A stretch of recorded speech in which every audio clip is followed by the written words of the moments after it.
Assalamu alaikum. Our next topic is empirical and molecular formula. यहाँ पे हम देखेंगे कि दोनों अगर फार्मूला की ही टाइप हैं तो इन दोनों में डिफरेंस किस बात का है. अकॉर्डिंग टू एनालिटिकल केमिस्ट्री किसी भी चीज़ को एनालाइज करने के दो मेथड होते हैं. One is qualitative and other is quantitative analysis. Suppose हमारे पास एक कंपाउंड है जिसको हम यहाँ पे लिख देते हैं,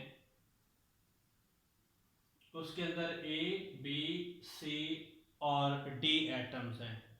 इसमें सपोज कर लेते हैं कि ये 4 एटम है, ये 6 हैं और ये 8 है और ये 2 एटम्स हैं.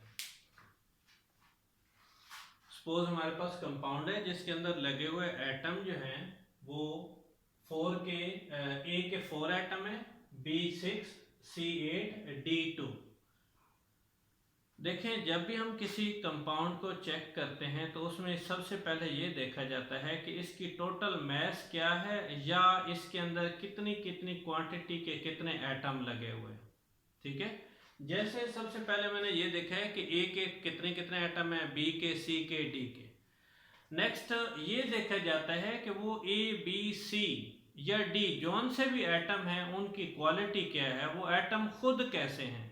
पहले उनकी मास, फिर उन एलिमेंट को खुद चेक किया जाता है कि उनकी अपनी क्वालिटी क्या है.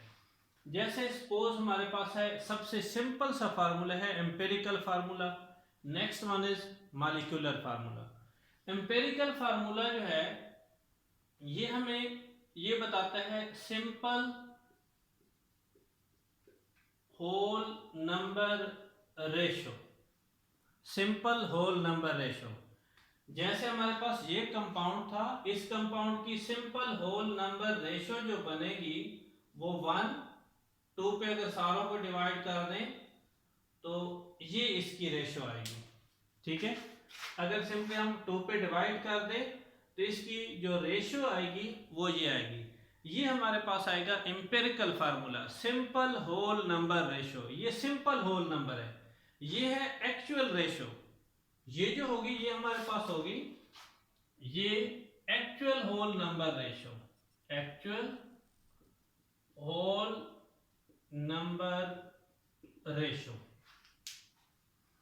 मॉलिक्यूलर फार्मूला एग्जैक्ट एटम बताता है. जितने भी एटम किसी मॉलिक्यूल में, किसी कंपाउंड में, एग्जैक्ट एटम जो होते हैं, जो एक्चुअल रेशो होती है वो बताई जाती है एक्चुअल रेशो, मॉलिक्यूलर फार्मूला.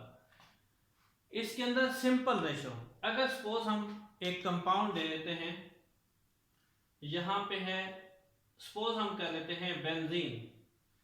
ठीक है, बल्कि इसको हम यहां पे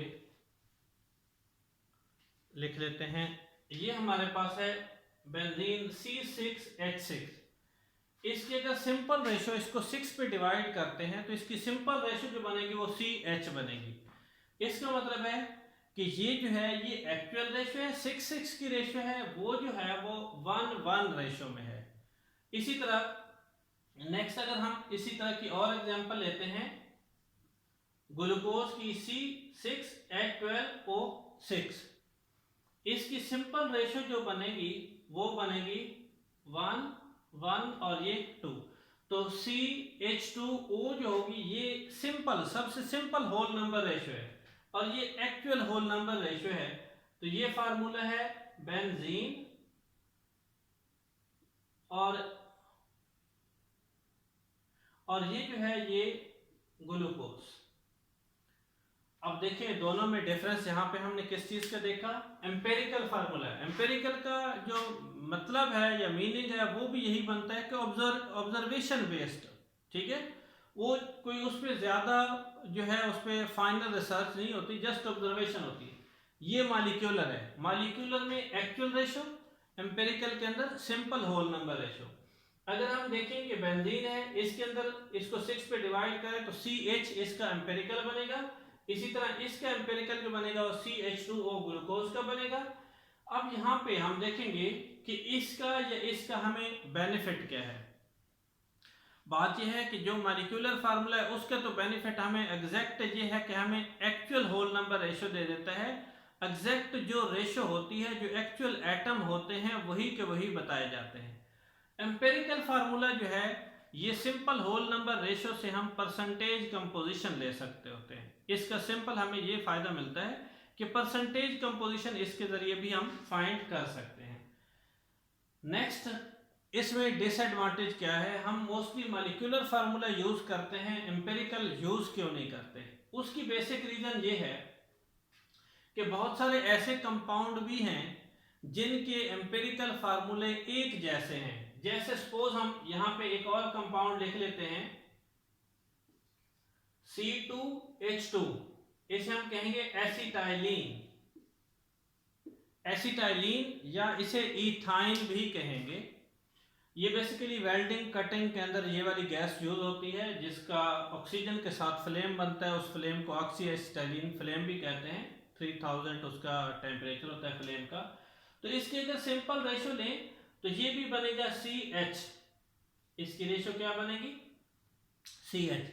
अब यहाँ पे हम देख सकते हैं CH एम्पेरिकल फार्मूला है बेंजीन का भी, CH एम्पेरिकल फार्मूला है एसिटाइलिन का भी, इथाइन का भी। अगर हमारे पास ये फार्मूला लिखा हुआ आ जाता है तो हमें ये नहीं कंफर्म हो सकेगा कि ये बेंजीन के लिए लिखा गया है या एसिटाइलिन के लिए लिखा गया है। इसका मतलब है कि बहुत सारे ऐसे कंपाउंड हैं जिनके एम्पेरिकल फार्मूले जो है वो सेम हो जाते हैं, तो हम उससे आइडेंटिफाई नहीं कर सकते कि उसका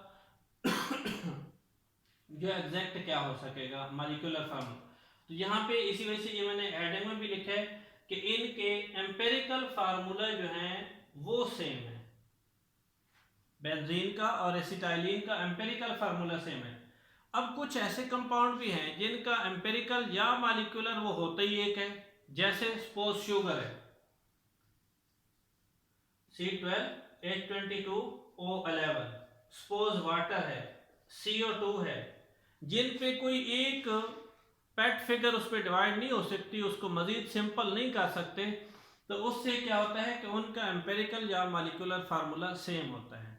अब हमने यहाँ पे क्या देखा, total empirical formula simple whole number ratio, molecular formula actual ratio, actual whole number ratio, main difference ये होगा। फिर हमने कुछ एग्जांपल देखे, बेंजीन का एम्पेरिकल फार्मूला, ग्लूकोज का एम्पेरिकल फार्मूला, इसी तरह एसिटाइलिन का। इनमें से एम्पेरिकल फार्मूले बास कंपाउंड के सेम हो जाते हैं, तो उससे हमें आइडिया नहीं हो सकता कि मॉलिक्यूलर कौन सा है, लेकिन मॉलिक्यूलर उनके डिफरेंट होते हैं जिसकी वजह से हम उनको इजीली आइडेंटिफाई कर सकते हैं।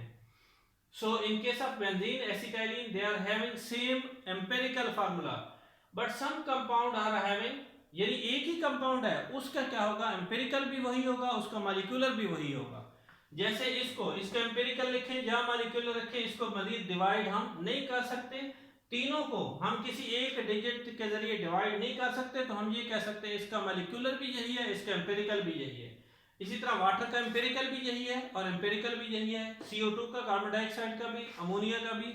इस तरह इनका एम्पेरिकल या मॉलिक्यूलर एक ही होता है, क्योंकि वो डिवाइड नहीं हो सकता, तो फिर वो एम्पेरिकल भी वही है और उसका मॉलिक्यूलर फार्मूला भी वही है। तो इस तरह हम ये चीज़ें देख सकते हैं कि एम्पेरिकल या मॉलिक्यूलर फार्मूला में क्या मेन डिफरेंस है। ठीक है, थैंक यू।